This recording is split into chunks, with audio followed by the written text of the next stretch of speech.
Assalamualaikum warahmatullahi wabarakatuh.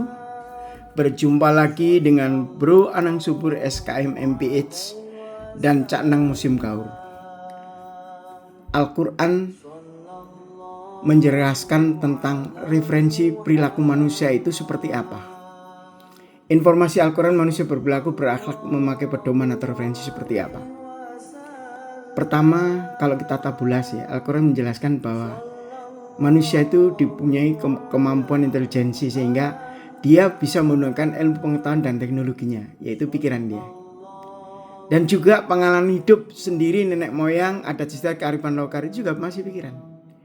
Biasanya ini adalah hasil penelitian trial and error. Kalau di sini evidence based data berdasarkan penelitian, kajian-kajian yang dipelajari di ilmu perguruan tinggi. Sedangkan yang dikasih oleh Allah juga bawaan, yaitu hawa nafsu, kebutuhan biologis, insting, dan naluri. Di sini ada nafsu makan, nafsu seks, macam-macam nafsu amarah dan sebagainya. Ini semua ada di sini. Inilah yang menyebabkan manusia bisa menjadi khalifah. Tapi Allah menyebabkan khalifah yang sebenarnya adalah yang mau taat sama Allah, yang mau sehat awal. Kalau enggak, ya sudah manusia biasa. Yaitu inni ja'ilum fil ardi khalifah. Nah, nanti kita bahas di dalam Al-Quran. Karena apa? Ilmu dia yang dia pakai, yang dia dapatkan itu berdasarkan intek dia, pengalaman hidup maupun hawa nafsunya dikendalikan oleh dasar pedoman Al-Quran. Al-Quran juga mendidik, cara mendidik kolbu perilaku itu seperti apa.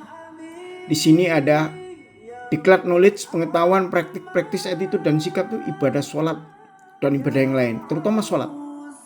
Kita lihat, kita dalamin sholat itu makhrifatullah itu di ibadah sholat. Zakat itu ibadah zakat, sodako, infak dan sebagainya itu sosial. Jadi memahami, membaca Al-Quran, pedoman sebagai pedoman. Nanti kita lihat bagaimana Allah menuntun manusia itu melalui Al-Quran dan dengan praktek, dengan ibadah dan sebagainya. Sehingga yang disebut nafsu yang mutmainnah itu mengendalikan. Kadang orang hawa nafsunya bisa mengalahkan iftek dia karena amarahnya, karena kebutuhan seksnya, karena kebutuhan makannya. Hawa nafsunya bisa mengalahkan ajaran adat istiadat. Dan sebaliknya, ini bisa dikendalikan, saling mendalikan. Tapi Allah mengajarkan karakter seorang mukmin itu bertakwa sama Allah. Semua sebagai guidance pedoman hidup, maka semua disaring sejak awal sampai akhir. Iftek dia sesuai dengan Al-Quran enggak? Kalau enggak, ditinggalkan. Enggak diperlakukan sebagai perilaku. Tapi yang sesuai dengan ajaran Al-Quran dipakai. Pengalaman hidupnya dia, hawa nafsunya apalagi. Inilah kira-kira Al-Quran menjelaskan seperti itu. Makanya Al-Quran juga menjelaskan bagaimana sih kira-kira perintah Allah itu dijelaskan di rukun iman. Amantu billahi wa malaikati wa kutubi wa rusuli wal yaumil akhiri wa bil qadri khairi. Rukun Islam ada syahadat asyhadu alla ilaha illallah, mengerjakan sholat, puasa, zakat dan haji. Kira-kira perintah Allah juga masih banyak gitu ya. Larangan Allah kalau menurut Sunan Ampel NU itu ada ajaran mohlimo, tidak mau melakukan 5. Musyrik, menjatuhkan Allah. Madat, ngombe, narkoba, minuman keras. Maling, mengambil sesuatu yang bukan haknya. Main, berjudi. Madon, tidak berzina.